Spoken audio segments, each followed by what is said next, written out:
Okay, so I noticed on your diary card that you did cut. Yep. Okay, so let's talk about that a little bit. What day did that happen on? Tuesday. Tuesday? Okay, so where were you on Tuesday when you first had the thought that you wanted to cut? Where I usually always am at school. At school? I was at my locker. And that stupid girl. What was going on at your locker? Melanie was talking about Tim, my boyfriend, and I know it was my Tim she was talking about. I just wanted to punch her so bad. Okay, so you were standing at your locker and you heard somebody say something about Tim that you didn't want to hear. Yeah, she was Okay. talking about him, and he didn't text me the night before. So who knows what's going on? What were you feeling right then? So angry. So angry. On a scale of 1 to 10, how angry would you say you were? Like a 9. Pretty angry then. Yeah. What did you do right then? You were at your locker. What's the next thing you did after you heard it? The next thing I did, I slammed my locker. And I walked down to the gym. But what I wanted to do was push her or punch her. Okay, so I know that the gym is usually the place where you cut because you said you can go behind the bleachers. People don't usually see you there. Yeah. Okay, so where between hearing the person talking about Tim and going to the gym, where did you decide to cut? Because you said you were also feeling like punching somebody. So there must have been a point where you decided, I'm going to cut. I think it was right after I slammed my locker and thought, I can't punch her, I'm going to get in trouble. I'm going to go cut. Okay, so that was when you decided to cut. And you went down to the gym. Mm-hmm. And what happened when you got there? Well, nobody was there because gym class isn't in the morning. So I knew that nobody was going to come in the gym. So I went behind the bleachers. What did you use to cut? The pencil that I have always used. It's the same pencil as usual. Yeah. The one with the metal tip? Yeah. Okay, that was a pencil that you were saying that you were going to get rid of.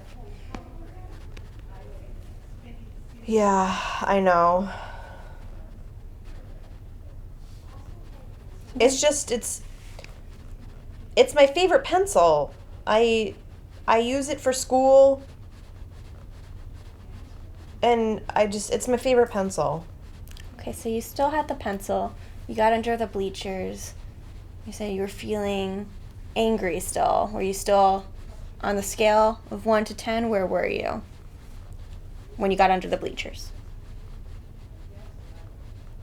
I was still I was still pretty high, maybe like an 8.5 though, because I knew I knew I was gonna cut. Okay. So it like came down a little bit. What were you thinking at that point? Well, I thought a couple things. I thought, I'm glad I kept this pencil. And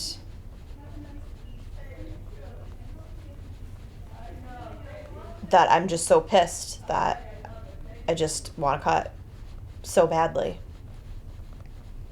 Okay, so you have your pencil. Where did you cut? On my leg. How many times? 3. How deep did you cut? Was it deep enough that you needed a Band-Aid? Did you need more than a Band-Aid? No, I mean, I guess I could have used a Band-Aid, but, I mean, whatever. But it wasn't so deep that you needed something more. No. Okay. Right after you cut, Where were you on the scale of 1 to 10 with your anger? Like a 3. 3. What were you thinking right afterwards? That felt good. I feel better. And I'm going to have to talk to Michelle about this. Did that feeling last you for the rest of the day? The feeling better? Yeah, for the most part. Yeah, it did. Okay, so that's what happened right afterwards. Mm-hmm. Later in the day, what were you thinking about the cutting? Well, I kind of forgot about it. Okay. But then I just started thinking about it again right before bed. And just feeling really guilty that I cut.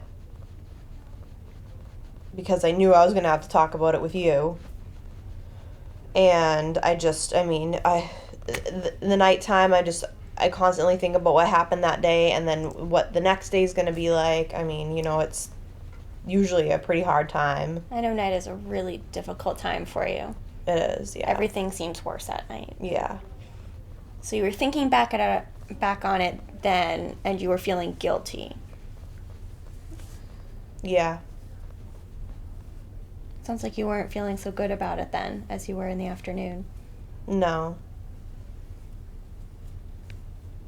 That always seems to happen. Sounds like for you, cutting works for a little while, but it doesn't last. Yeah, I guess so. I know you've also been working on doing less cutting. I've been doing pretty good. You have. You've been working really hard. I'm just wondering if we can find something that might last, that you can feel good about later, that you won't have those guilty feelings. Yeah, maybe. I mean, those guilty feelings really suck. Okay, so with the cutting, it sounds like the point where you decided to cut at your locker, what triggered it was hearing that girl talking about Tim. Yeah. Because she's stupid. Okay, it sounds like you're also already having a pretty bad day. You said he hadn't called, he hadn't been texting as much, and that was on your mind. Yeah. That's right.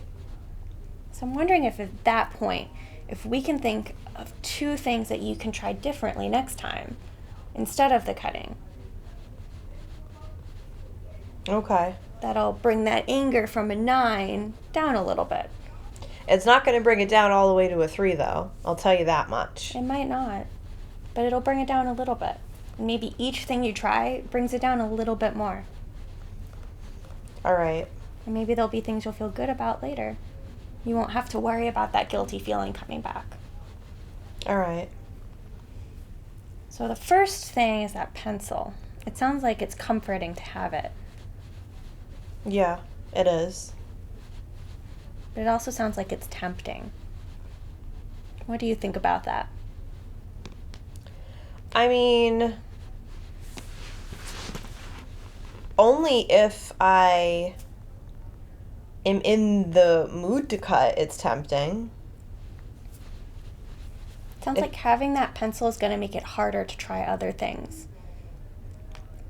And you've been talking about how you're really committed to not cutting anymore or cutting less. Yeah, I am. Sounds like that pencil is standing in your way.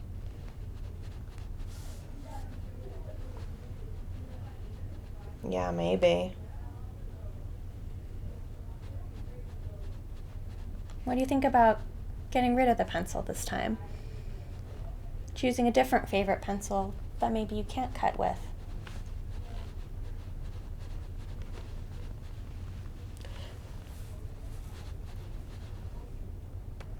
I mean, maybe only if it can be like a really cool pencil.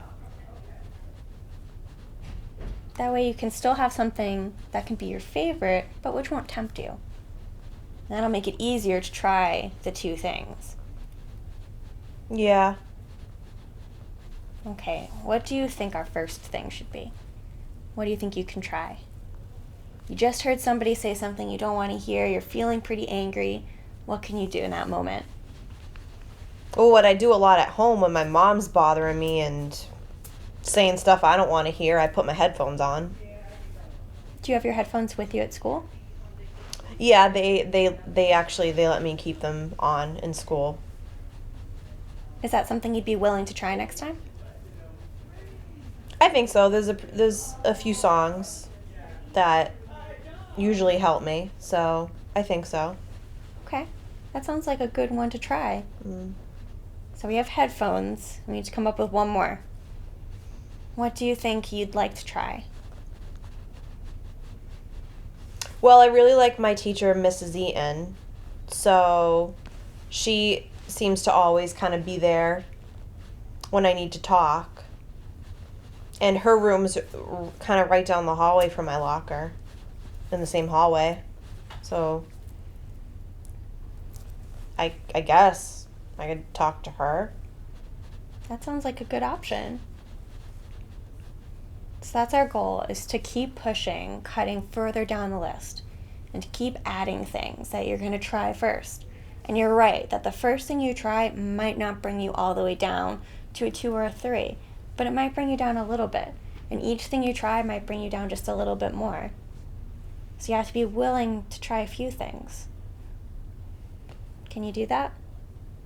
I can, but I really want like a cooler pencil though. Like a cooler pencil. So, I don't know, maybe we could go look for a pencil together? I think that's a good idea. Okay, I'd like that. Okay. Thank you for answering all of my questions on this. You did a great job with this chain, and I know it wasn't easy. Yeah. You're welcome. Let's go look for that pencil.